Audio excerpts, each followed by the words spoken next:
ಗುರುಬ್ರಹ್ಮ ಗುರುರ್ವಿಷ್ಣು ಗುರುದೇವೋ ಮಹೇಶ್ವರಃ ಗುರು ಸಾಕ್ಷಾತ್ ಪರಬ್ರಹ್ಮ ತಸ್ಮೈ ಶ್ರೀ ಗುರುವೇ ಓಂ ದ್ರಾಂ ಓಂ ಶ್ರೀಂ ಗುರುದತ್ತಾತ್ರೇಯಾಯ ನಮಃ. ಕನ್ನಡ ವೀಕ್ಷಕ ಬಂಧುಗಳಿಗೆ ರವಿತೇಜ್ ಗುರೂಜಿಯ ನಮಸ್ಕಾರಗಳು. ಇವಾಗ ನೋಡಿ, ಇಲ್ಲಿವರೆಗೂ ಸಂಖ್ಯೆಗಳು ಯಾವ್ಯಾವ ರೀತಿ, ವಿರುದ್ಧ ಸಂಖ್ಯೆಗಳು, ಬಣ್ಣಗಳು, ವಾರಗಳು, ಇದನ್ನೆಲ್ಲ ಹೇಳಿದ್ದೀನಿ, ತಿಂಗಳುಗಳು ಎಲ್ಲವನ್ನು ಹೇಳಿದ್ದೀನಿ ಇಲ್ಲಿವರೆಗೂ. ಈಗ ಸಂಖ್ಯಾ ಜ್ಯೋತಿ ಅಂತ ಯಾಕೆ ಹೆಸರಿಟ್ವಿ ನಾವು? ಸಂಖ್ಯೆಗಳು ಒಬ್ಬ ಮನುಷ್ಯನ ಜೀವನದಲ್ಲಿ ಜ್ಯೋತಿಯ ರೂಪದಲ್ಲಿ ಕೆಲಸ ಮಾಡುತ್ತೆ. ಜ್ಯೋತಿ ಅಂದರೆ ಏನು? ಜ್ಯೋತಿ ಅಂದರೆ ಕತ್ತಲನ್ನು ಹೋಗಲಾಡಿಸೋದೇ ಜ್ಯೋತಿ, ಕತ್ತಲಿಂದ ಬೆಳಕಿನ ಕಡೆಗೆ ಕರ್ಕೊಂಬರೋದೇ ಜ್ಯೋತಿ. ಅದಕ್ಕೆ ಜೀವದ ಜ್ಯೋತಿ ಅಂತಲೂ ನಾವು ಹೆಸರು ಹೇಳ್ತೀವಿ, ಮತ್ತು ಜೀವನದ ಜ್ಯೋತಿ ಅಂತಲೂ ಹೇಳ್ತೀವಿ. ಅದಕ್ಕೆ ನಾನು ಸಂಖ್ಯೆಗಳನ್ನು ಸಂಖ್ಯೆಗಳು ಜೀವನದ ಜ್ಯೋತಿಯಾಗಿ ಕೆಲಸ ಮಾಡುತ್ತೆ. ಜೀವನದಲ್ಲಿ ಬೆಳಕಿನ ಕಡೆಗೆ ಕರ್ಕೊಂಡು ಹೋಗುವಷ್ಟು ಶಕ್ತಿ ಸಂಖ್ಯೆಗಳಿಗಿದೆ. ಸಂಖ್ಯೆಗಳು, ಅದಕ್ಕೆ ನಾನು ಸಂಖ್ಯಾ ಜ್ಯೋತಿ ಅಂತಲೇ ಹೆಸರಿಟ್ಟಿದ್ದೀನಿ. ಸಂಖ್ಯೆಗಳು ಒಬ್ಬ ಮನುಷ್ಯನಲ್ಲಿ ಯಾವ ರೂಪದಲ್ಲಿ ಕೆಲಸ ಮಾಡುತ್ತೆ ಅಂದರೆ, ಅದನ್ನು ನೀವು ನಿಮ್ಮ ನಿರ್ದಿಷ್ಟಾವಧಿಯನ್ನು ಮೀರಿ ಕೆಲಸ ಮಾಡುವಷ್ಟು ಶಕ್ತಿ ಸಂಖ್ಯೆಗಳಿಗಿದೆ. ಅದನ್ನು ಸರಿಯಾದ ರೀತಿ ಬಳಸ್ಕೊಳ್ಳೋವಂಥ ಶಕ್ತಿ ಬೇಕು ನಿಮಗೆ. ಅದನ್ನು ಬಳಸ್ಕೋಬೇಕು. ಅದನ್ನು ಯಾವ ರೀತಿ ಬಳಸ್ಕೋಬೇಕು ಅನ್ನೋವಂಥ ಒಂದು ತಂತ್ರಗಾರಿಕೆಯನ್ನು ನೀವು ಅಳವಡಿಸ್ಕೋಬೇಕು. ಅದನ್ನೇ ನಾನು ಹೇಳ್ತಾ ಇರೋದೀಗ. ಅದಕ್ಕೆ ಈಗ ಏನಂತ ಹೆಸರಿಟ್ಟಿದ್ದೀನಿ ಅಂದರೆ ಸಂಖ್ಯಾ ಜ್ಯೋತಿ ಅಂತ ಹೆಸರಿಟ್ಟಿದ್ದೀನಿ. ಆ ಸಂಖ್ಯಾ ಜ್ಯೋತಿ ಅಂತಕ್ಕಂಥದ್ದು ಜ್ಯೋತಿಯ ರೂಪದಲ್ಲೇ ಕೆಲಸ ಮಾಡಿಸ್ಕೊಳ್ಬೇಕು. ನೀವು ಸಂಖ್ಯೆಗಳನ್ನು ಜೀವನದಲ್ಲಿ ನಿಮ್ಮ ಜ್ಯೋತಿಯಾಗಿ ನೀವು ಬೆಳಗಿಸೋದಕ್ಕೆ ಪ್ಲ್ಯಾನ್ ಮಾಡ್ಕೋಬೇಕು. ಅದಕ್ಕೆ ಹೇಳಿದ್ದೀನಿ ಈಗ ಸಂಖ್ಯೆಗಳು ಯಾವ್ಯಾವ ರೀತಿ ನಿಮ್ಗೆ ಆಟ ಆಡಿಸುತ್ತೆ, ಎಲ್ಲೆಲ್ಲಿ ಕೆಲಸ ಮಾಡುತ್ತೆ, ಏನೇನು ಮಾಡುತ್ತೆ ಅನ್ನೋದನ್ನು ಎಲ್ಲ ಒಂದಷ್ಟು ಹೇಳ್ತಾ ಹೋಗಿದ್ದೀನಿ. ಇನ್ನೂ ಮುಂದಕ್ಕೆ ಕೇಳೋವಂಥದ್ದಿದೆ. ಈಗ ಅದಕ್ಕೆ ಸಂಖ್ಯಾ ಜ್ಯೋತಿ ಅಂತಲೇ ಹೆಸರಿಟ್ಟಿದ್ದೀನಿ. ಅಂದರೆ ಸಂಖ್ಯೆಗಳು ಜೀವನದಲ್ಲಿ ನಿಮ್ಮ ಜೀವನದ ಜ್ಯೋತಿಯಾಗಿ ಕೆಲಸ ಮಾಡುತ್ತೆ. ಜೀವನದ ಜ್ಯೋತಿಯಾಗಿ ಕೆಲಸ ಮಾಡುತ್ತೆ. ಅದನ್ನು ಹೆಂಗೆ ಬಳಸ್ಕೋಬೇಕು ಅನ್ನೋಂಥದ್ದನ್ನು ನಾನು ನಿಮಗೆ ಮುಂದಕ್ಕೆ ಹೇಳ್ತಾ ಹೋಗ್ತೀನಿ. ಬಳಸ್ಕೊಳ್ಳಿ ಅನ್ನೋದೇ ಸಂಖ್ಯಾ ಜ್ಯೋತಿಯ ಒಂದು ನಿರ್ದಿಷ್ಟ ಚಿಂತನೆ. ಸಂಖ್ಯಾ ಜ್ಯೋತಿಯಲ್ಲಿ ಮೇಯ್ನ್ ನಿಮಗೆ ಬೇಕಾಗಿರೋದೇನಪ್ಪ ಅಂತಂದರೆ, ಈಗ ಒಂದು ದೀಪಾವಳಿ ಹಬ್ಬ ಆಗಲಿ, ಇನ್ನೊಂದಾಗಲಿ ಯಾಕೆ ಮಾಡ್ತೀರಾ ನೀವು?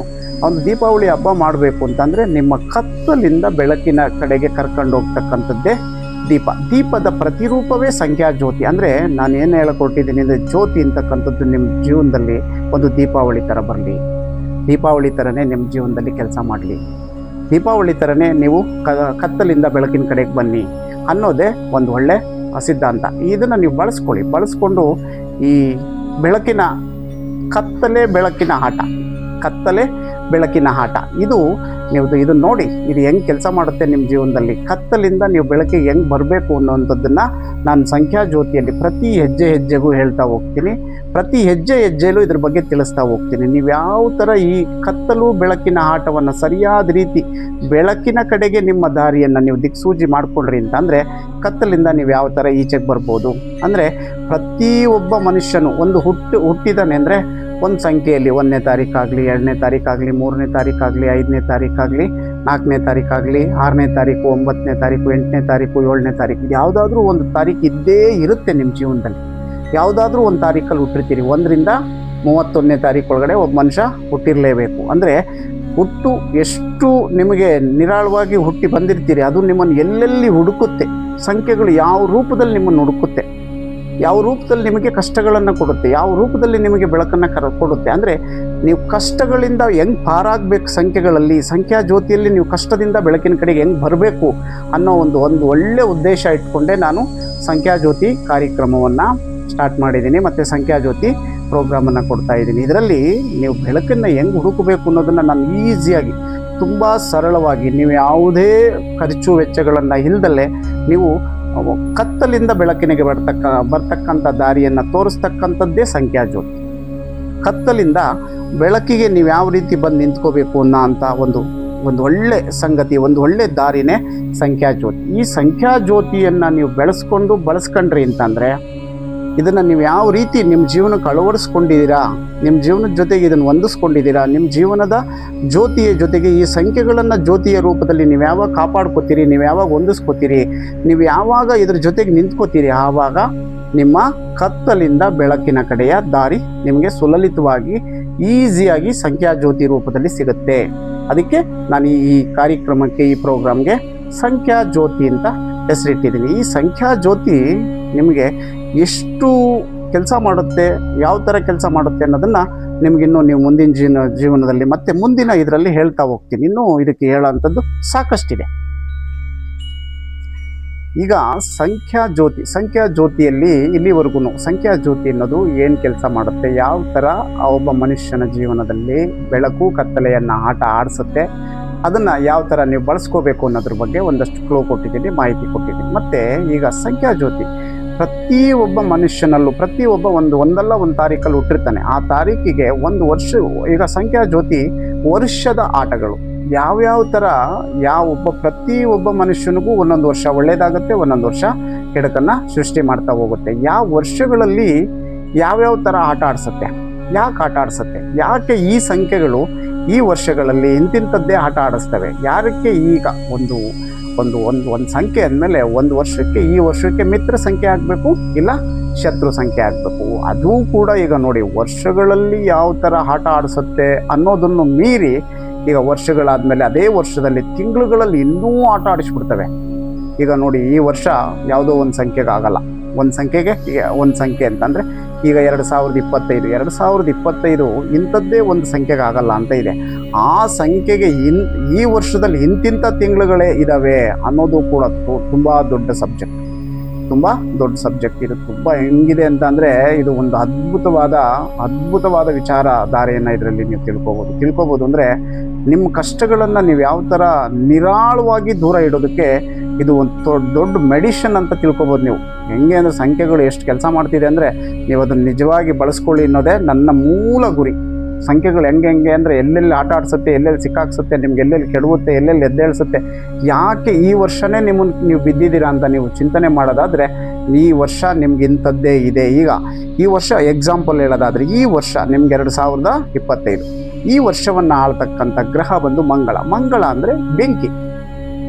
ಈ ಬೆಂಕಿ ತತ್ವದ ಗ್ರಹದ ಆಳ್ವಿಕೆ 2025 ಇದೆ ಅಂತಂದರೆ 2025ರಲ್ಲಿ ಬೆಂಕಿ ಇದೆ ಅಂತಂದರೆ ಈ ವರ್ಷ ಯಾರಿಗೆ ತೊಂದರೆ ಆಗಬೇಕು ನೋಡಿ. ಈ ವರ್ಷ ಯಾಕೆ ತೊಂದರೆ ಆಗಬೇಕು, ಯಾವ ತಿಂಗಳಲ್ಲಿ ತೊಂದರೆ ಆಗಬೇಕು, ಯಾವ ದಿನಗಳಲ್ಲಿ ತೊಂದರೆ ಆಗಬೇಕು, ಯಾವ ತಾರೀಕಿನವ್ರಿಗೆ ತೊಂದರೆ ಆಗಬೇಕು, ಇದರಲ್ಲೂ ಕೂಡ ತುಂಬ ಅದ್ಭುತವಾದ ವಿಚಾರ.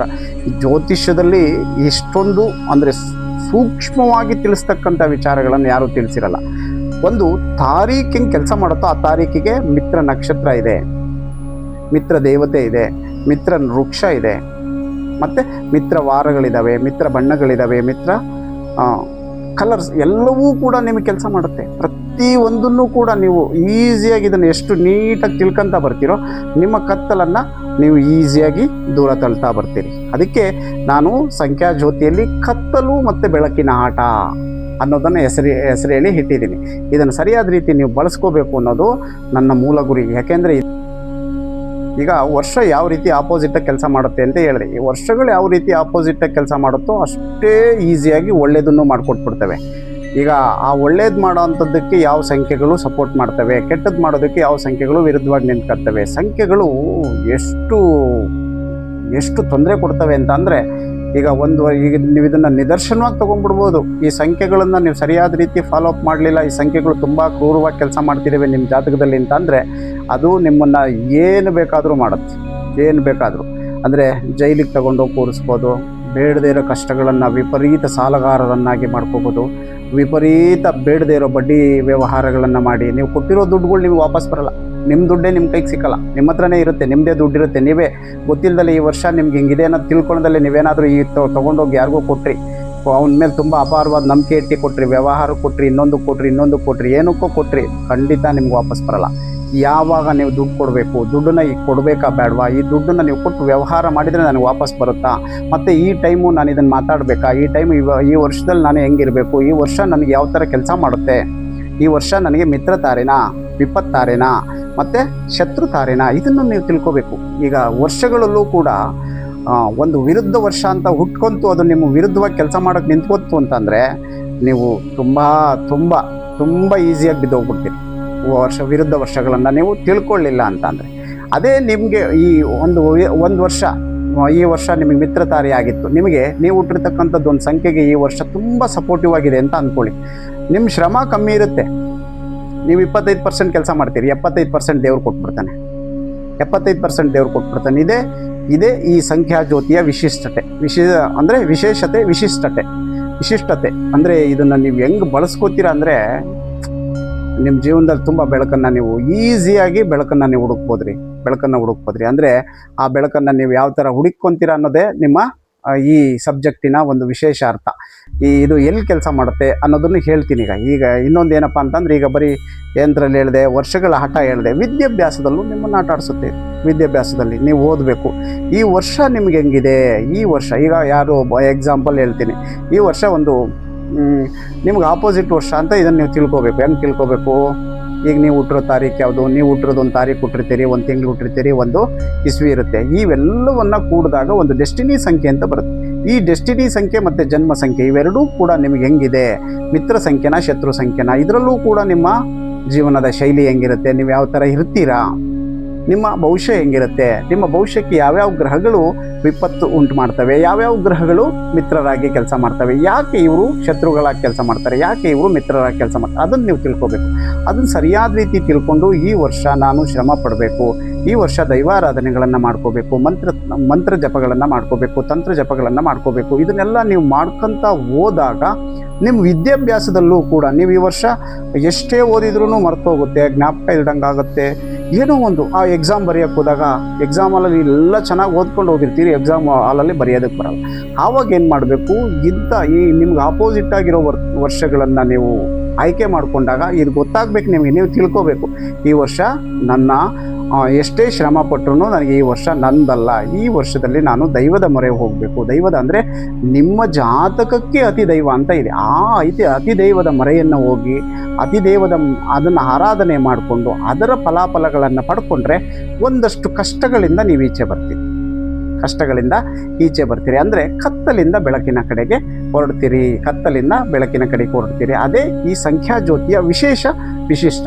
ಇದನ್ನು ನೀವು ತಿಳ್ಕೊಬೇಕು. ಇದನ್ನು ತಿಳ್ಕೊಂಡು ನೀವು ಹೊರಟ್ರಪ್ಪ ಅಂತಂದರೆ ಖಂಡಿತವಾಗಿ ಸೋಲನ್ನು ವಿದ್ಯಾಭ್ಯಾಸದಲ್ಲಾಗಲಿ ಇನ್ನೊಂದರಲ್ಲಾಗಲಿ ನೀವು ಯಾವುದೇ ಕೆಲಸ ಕಾರ್ಯ ಮಾಡಿ, ಈ ವರ್ಷ ನೀವು ಕೆಲಸ ಮಾಡಬೇಕು ಹೊಸದಾಗಿ. ಈಗ ಏನೋ ಒಂದು ಅಂಗಡಿ ಮಾಡೋಕ್ಕೆ ಹೊಡ್ತೀರಿ, ಒಂದು ಫ್ಯಾಕ್ಟ್ರಿ ಮಾಡೋಕ್ಕೆ ಹೊಡ್ತೀರಿ, ಒಂದು ಮೊಬೈಲ್ ಅಂಗಡಿ ಮಾಡೋಕ್ಕೆ ಹೊಡ್ತೀರಿ, ಏನೋ ಒಂದು ಪ್ರಾರಂಭ ಮಾಡಬೇಕು. ನೀವು ಒಂದು ಬಿಸ್ನೆಸ್ ಮಾಡಬೇಕು, ಒಂದು ಶೋರೂಮ್ ಮಾಡೋಕ್ಕೆ ಹೊಡ್ತೀರಿ, ಒಂದು ಟ್ಯಾಕ್ಟ್ರಿ ಶೋರೂಮ್ ಮಾಡೋಕ್ಕೆ ಹೊಡ್ತೀರಿ, ಒಂದು ಸಿನಿಮಾ ತೆಗಿಯೋಕ್ಕೆ ಹೋಗ್ತೀರಿ, ಏನೋ ಒಂದು ಮಾಡೋಕ್ಕೆ ಹೋಗ್ತೀರಿ.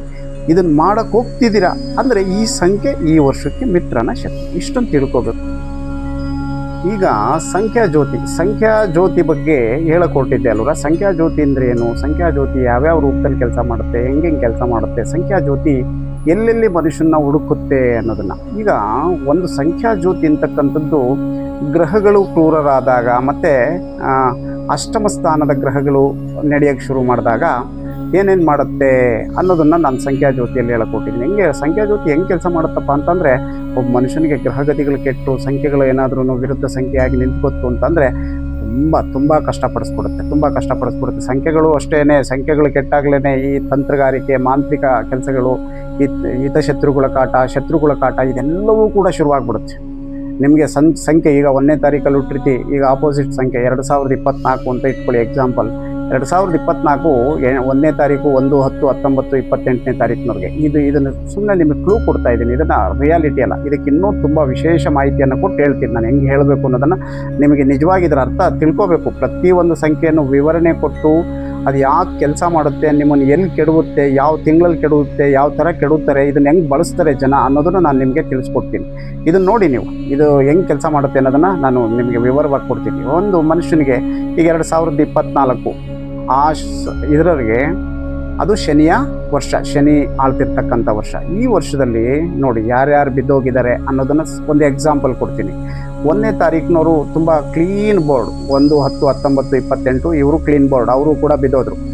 ಮತ್ತು 4ನೇ ತಾರೀಕಿನವರು ತುಂಬ ಜೀವನದಲ್ಲಿ 4, 13, 22, 31 ಈ ತಾರೀಕಿನವರು ತುಂಬ ಕ್ಲೀನ್. ಎಲ್ಲ ಈ ತಾರೀಕಲ್ಲಿ ಹುಟ್ಟಿರೋರು 100% ಹಳ್ಳಾಡೋಗಿರ್ತಾರೆ. ತೋರಿಸ್ಕೊಳಲ್ಲ ಅಷ್ಟೇ, ಇಲ್ಲ ಕಣ್ರಿ ನಮಗೇನು ಆಗಿಲ್ಲ ಅಂತ ಸುಮ್ಮನೆ ಇಲ್ಲಿಂದ ಮ್ಯಾಕ್ ಕೇಳ್ಕೊಂಡು ಓಡಾಡ್ಬೇಕಷ್ಟೇ. ಅವ್ರನ್ನ ಬಿಟ್ಟೇ ಇರಲ್ಲ. ಎಲ್ಲರ ಒಂದು ಕಡೆ ಯಾವುದಾರ ರೂಪದಲ್ಲಿ ಹೊಡೆಯುತ್ತೆ. ಇದೇ ಸತ್ಯ. ಮತ್ತು 7, 16, 25 ಈ ತಾರೀಕಿನವರು ಅಷ್ಟೇ. ಈ ವರ್ಷದಲ್ಲಿ 100ಕ್ಕೆ 200 ಭಾಗ ಬಿದ್ದಿರ್ತಾರೆ. ನೋಡಿ ಬೇಕಾದ್ರೆ ಅವ್ರು ಎಂಥ ಪ್ರಚಂಡ, ನನಗೆಲ್ಲ ಗೊತ್ತು, ನಾನು ಎಲ್ಲ ವಿದ್ವಾಂಸ ಅನ್ನೋನು ಬಿಡಲ್ಲ ಇದರಲ್ಲಿ. ಈ ತಾರೀಕಿನವ್ರನ್ನ ಈ ವರ್ಷಗಳು ಈಗ 2024ರಲ್ಲಿ ನಾನೇನು ಹೇಳಿದ್ದೀನಿ, 1ನೇ ತಾರೀಕು, 4ನೇ ತಾರೀಕು ಮತ್ತು 7ನೇ ತಾರೀಕು ಈ 3 ತಾರೀಕಿನವರು ಬಿದ್ದು ಚಲಾಡೋಗಿದ್ದಾರೆ. ಭಾಳಷ್ಟು ತೊಂದರೆಗಳನ್ನು ಅನುಭವಿಸಿದ್ದಾರೆ. ಈಗ ನಾನು 2025ಕ್ಕೆ ಏನಾಗಿದೆ ಅನ್ನೋದನ್ನು 2025ಕ್ಕೆ ಏನಾಗುತ್ತೆ ಈ ಸಂಖ್ಯಾ ಜ್ಯೋತಿ ಅನ್ನೋದಕ್ಕೆ 2025ಕ್ಕೆ 100% ಮತ್ತೆ 7ನೇ ತಾರೀಕಿನವರೆಗೆ ಈ ವರ್ಷವೂ ತೊಂದರೆ ಕೊಟ್ಟಿದೆ. 7, 16, 25ಕ್ಕೆ ಮತ್ತು ಈ ವರ್ಷ 2, 11, 20, 29 ಈ ವರ್ಷದಲ್ಲಿ ಈ ತಾರೀಕಿನವರು 100% ಚೆಲ್ಲಾಡೋಗಿದ್ದಾರೆ. ನೋಡಿ ಏನೇನು ಅವ್ರಿಗೆ ಅವ್ರು ಎಲ್ಲ ಥರದ ಅನುಕೂಲ ಇರುತ್ತೆ. ಈಗ ಕೆಲವ್ರು ಹೇಳ್ತಾರೆ, ಇದನ್ನ ಏನು ಹೇಳ್ತಾರೆ ಗೊತ್ತಾ, 2ನೇ ತಾರೀಕಿನವ್ರಿಗೆ ಈಗ ವೃಷಭ ರಾಶಿನಲ್ಲಿ ಹುಟ್ಟಿದ್ದಾರೆ. ಎಕ್ಸಾಂಪಲ್ ಈಗ ಗೋಚಾರವನ್ನು ಹೇಳ್ತಾ ಇರ್ತಾರೆ, ರಾಶಿನಲ್ಲಿ ಮತ್ತು ಗೋಚಾರ ಫಲಗಳಲ್ಲಿ ಹೇಳ್ತಾರೆ. ಈಗ ಗೋಚಾರದಲ್ಲಿ ಏನು ಹೇಳ್ತಾರೆ, ಒಂದು ಎಕ್ಸಾಂಪಲ್ ನಾನು ನಿಮಗೆ ಸಣ್ಣ ಉದಾಹರಣೆ ಕೊಡೋದಾದರೆ 2ನೇ ತಾರೀಕು, 11ನೇ ತಾರೀಕು, 20ನೇ ತಾರೀಕು, 29ನೇ ತಾರೀಕು ಹುಟ್ಟಿದ್ದಾನೆ. ಇವನು ವೃಷಭ ರಾಶಿನಲ್ಲಿ ಹುಟ್ಟಿದ್ದಾನೆ ಅಂತ ಇಟ್ಕೊಳ್ಳಿ. ಎಕ್ಸಾಂಪಲ್ ನಾನು ನಿಮಗೆ ಸಣ್ಣ ಉದಾಹರಣೆ ಕೊಡ್ತಾ ಇದ್ದೀನಿ. ಇವನಿಗೆ ಏನು ಹೇಳ್ತಾರೆ, ವೃಷಭ ರಾಶಿಯವರಿಗೆ ಈ ವರ್ಷ ಯಾವುದೇ ಥರದ ಸೋಲಿಲ್ಲ ಅಂತ ಹೇಳಿದ್ದಾರೆ. 2ನೇ ಮನೆ ಗುರು, 11ನೇ ಮನೆ ಶನಿ, ಎಲ್ಲ ಗ್ರಹಗಳು ಸಪೋರ್ಟಿವ್ ಆಗಿದ್ದಾವೆ, ನಿಮ್ಮನ್ನು ಯಾರೂ ಮುಟ್ಟಕ್ಕಾಗಲ್ಲ, ಹಾಗೆ ಹೀಗೆ ಅಂತ ಹೇಳಿರ್ತಾರೆ. ಅದೆಲ್ಲವನ್ನ ಮೀರಿ ಕೆಡವಿರುತ್ತೆ. ಅವನು ಯಾವುದೇ ರಾಶಿನಲ್ಲಿ ಹುಟ್ಟಿರಲಿ, ಯಾವುದೇ ನಕ್ಷತ್ರದಲ್ಲಿ ಹುಟ್ಟಿರಲಿ, ಎಲ್ಲವನ್ನ ಮೀರಿ ಕೆಡವುತ್ತೆ. ಅಂದರೆ ಈ ಸಂಖ್ಯಾ ಜ್ಯೋತಿ ಖಂಡಿತವಾಗಿ ಕೆಲಸ ಮಾಡುತ್ತೆ. ಖಂಡಿತವಾಗಿ ಇದನ್ನು ನೀವು ಇದು ಆಗಿಲ್ಲ ಅಂದರೆ ನನಗೆ ಕಮೆಂಟ್ ಮಾಡಿ. ನನಗೆ ಹಾಗೇ ಇಲ್ಲ ಕಣ್ರಿ, ನಾನು ವೃಷಭ ರಾಶಿನಲ್ಲಿ ಹುಟ್ಟಿದ್ದೀನಿ, ಇದೇ ತಾರೀಕಲ್ಲಿ ಹುಟ್ಟಿದ್ದೀನಿ. ಇಲ್ಲ ನೀವು ಹುಟ್ಟಿರೋ ತಾರೀಕು ವ್ಯತ್ಯಾಸ ಆಗಿರುತ್ತೆ, ಇಲ್ಲ ನೀವು ಬರ್ಸಿರೋ ತಾರೀಕು ವ್ಯತ್ಯಾಸ ಆಗಿರುತ್ತೆ. ಇದಾಗಿದ್ದರೆ ಮಾತ್ರ ನಿಜ ನಡೆದಿರುತ್ತೆ. ನೀವು 2ನೇ ತಾರೀಕಿಗೆ ಹುಟ್ಟಿದ್ದೀರಾ, 2, 11, 20, 29ರಲ್ಲೇ ಹುಟ್ಟಿದ್ದೀರಾ ಅಂದರೆ ಈ ವರ್ಷ 2025 ನಿಮಗೆ 100% ತೊಂದರೆಗಳನ್ನು ಕೊಟ್ಟಿರುತ್ತೆ. ಯಾವುದಾರ ಒಂದು ರೂಪದಲ್ಲಿ ಮಾನಸಿಕವಾಗಿ ತೊಂದರೆ ಕೊಟ್ಟಿರುತ್ತೆ, ವ್ಯವಹಾರದಲ್ಲಿ ತೊಂದರೆ ಕೊಟ್ಟಿರುತ್ತೆ, ಕೆಲಸದಲ್ಲಿ ತೊಂದರೆ ಕೊಟ್ಟಿರುತ್ತೆ, ವ್ಯಾಪಾರದಲ್ಲಿ ತೊಂದರೆ ಕೊಟ್ಟಿರುತ್ತೆ, ಜಮೀನು ವಿಚಾರದಲ್ಲಿ ತೊಂದರೆ ಕೊಟ್ಟಿರುತ್ತೆ, ಇನ್ನೊಂದು ಭೂಮಿ ವಿಚಾರದಲ್ಲಿ ತೊಗೊಳೋದು ಕೊಡೋದು ಏನೋ ಒಂದು ಮಾಡೋಕ್ಕೋಗಿ ಸಿಕ್ಕಾಕೊಂಡು ತುಂಬ ನರಳಿರ್ತೀರಿ ನೀವು. ಇಂಥದ್ದನ್ನು ಮಾಡಿರುತ್ತೆ. ಈ ಸಂಖ್ಯಾ ಜ್ಯೋತಿಯ ವಿಶೇಷತೆನೇ ಇದು. ಈಗ ನಾನು 2026ಕ್ಕೆ ಮುಂದಿನ 2026ಕ್ಕೆ ಯಾವ್ಯಾವ ತಾರೀಕಿನವರು ಏನೇನು ಆಗ್ತಾರೆ, ಏನೇನು ಮಾಡುತ್ತೆ, ಯಾಕೆ ಮಾಡುತ್ತೆ, ಎಲ್ಲೆಲ್ಲಿ ಬಿದ್ದೋಗ್ತಾರೆ, ಎಲ್ಲೆಲ್ಲಿ ಎದ್ದೇಳ್ತಾರೆ, ಯಾಕೆ ಎದ್ದೇಳ್ತಾರೆ ಇವರು, ಯಾಕೆ ಬಿದ್ದೋಗ್ತಾರೆ ಇವರು ಅನ್ನೋದನ್ನು ನಾನು ಸಂಕ್ಷಿಪ್ತವಾಗಿ 2026ರ ವಿಚಾರವನ್ನು ಹೇಳ್ಕೊಡ್ತೀನಿ. ಅದು ಏನೇನು ಮಾಡುತ್ತೆ ಅನ್ನೋದನ್ನು ನೀವು ಇದನ್ನೇ ಒಂದು ಸಣ್ಣ ಎಪಿಸೋಡಾಗಿ ನಾನು ಮಾಡಬೇಕು.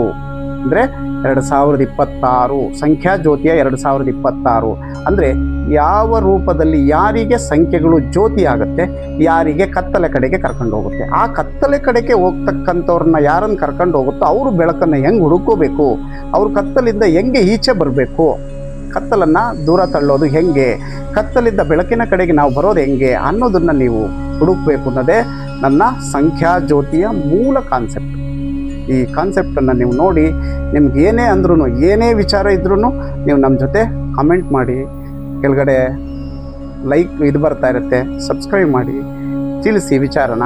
ಸಬ್ಸ್ಕ್ರೈಬ್ ಮಾಡ್ಕೊಳ್ಳಿ. ನಿಮ್ಗೇನು ಅನಿಸುತ್ತೋ ಕಮೆಂಟಲ್ಲಿ ತಿಳಿಸಿ. ಎಲ್ಲ ಸಬ್ಸ್ಕ್ರೈಬ್ ಮಾಡಿ ಅಂತ ನಾನು ಎಲ್ಲ ಕನ್ನಡ ಬಾಂಧವರಲ್ಲಿ ಕೇಳ್ಕೊತೀನಿ. ಓಂ